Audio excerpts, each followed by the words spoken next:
Welcome to પ્રાપ્તિસ kitchen. આજે આપણે પ્રાપ્તિસ કિચનમાં ફણસીનું શાક બનાવીશું, એ પણ એકદમ અલગ રીતે। તો આ ફણસીનું શાક બનાવવા માટે આપણે એક પેનમાં પહેલાં તો તેલ ઉમેરી દેવાનું છે અને તેલને ગરમ થવા દેવાનું છે।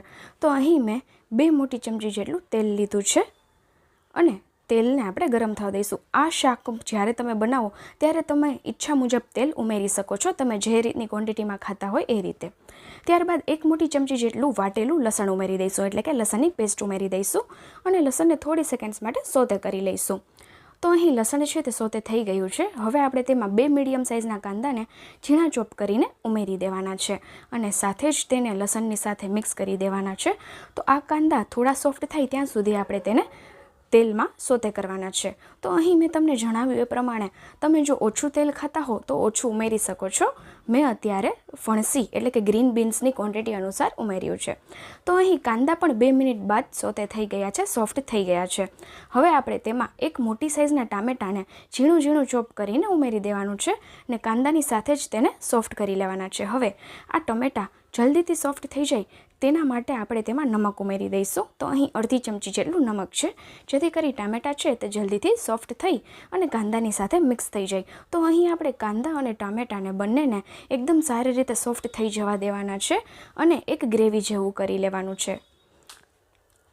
તો અહીં 4 મિનિટ બાદ તમે જોઈ શકો છો બંને વસ્તુ એકદમ સારી રીતે સોફ્ટ થઈ ગઈ છે। હવે મેં અહીં 250 ગ્રામ જેટલી ફ્રેન્ચ બીન્સ અથવા તો ગ્રીન બીન્સ કહી શકો છો તે લીધી છે, જેને ગુજરાતીમાં ફણસી કહેવાય છે। ફણસીને એકદમ સારી રીતે વોશ કરીને તેને લીલી ચોરી જે હોય છે એ રીતે આપણે સમારી લીધી છે, તો ઝીણી ઝીણી સમારી લીધી છે અને હવે બધું બરાબર મિક્સ કરી લેવાનું છે।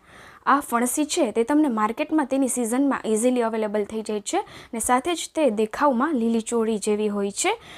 ટામેટા અને કાંદાની સાથે ફણસીને મિક્સ કરી દીધા બાદ આપણે ઢાંકીને 8 થી 10 મિનિટ માટે કૂક થવા દેવાની છે ફણસીને, અને સાથે જ વચ્ચે વચ્ચે આપણે હલાવતા જઈશું। પાણી બિલકુલ નથી ઉમેરવાનું, આ વાતનું ખાસ ધ્યાન રહે।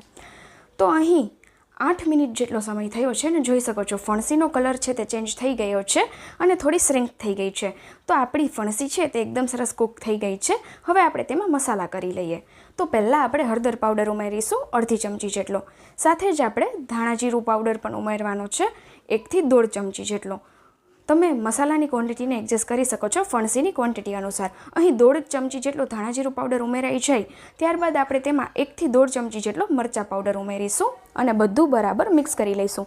તીખાસ પણ તમે તમારા ટેસ્ટના અકોર્ડિંગ એડજસ્ટ કરી શકો છો। અહીં તમને ફણસીના ફાયદા કહું તો ફણસીના ઘણા બધા ફાયદા છે, તો ચોક્કસથી જ્યારે ફણસીની સિઝન હોય ત્યારે તેનું સેવન કરવું જોઈએ, જે તમારી સ્કિનને પણ ગ્લો કરે છે, સાથે જ વેઇટને મેનેજ કરે છે, તમારી હાર્ટ હેલ્થ, તમારા બોન્સને પણ સ્ટ્રોંગ કરે છે। તો આ બધા ફણસીના ફાયદા છે, તો ચોક્કસથી ફણસીનું સેવન કરવું જોઈએ અને બાળકોને પણ પસંદ આવશે આ શાક, એટલું ટેસ્ટી બનીને રેડી થાય છે। બધા મસાલા મિક્સ થઈ જાય અને 2 મિનિટ જેવું તેને સોતે કરી લેવાનું છે। ત્યારબાદ લાસ્ટમાં આપણે તેમાં અડધી ચમચી જેટલો ગરમ મસાલો ઉમેરી ને બધું બરાબર મિક્સ કરી લેવાનું છે। તો અહીં 10 થી 15 મિનિટમાં બની જતું એવું ફણસીનું શાક રેડી થઈ ગયું છે। તો ચલો ફટાફટ તેને ગરમા ગરમ સર્વ કરી લઈએ। તો લો, આજની આપણી હેલ્ધી રેસિપી તૈયાર છે, જે છે ફણસીનું શાક।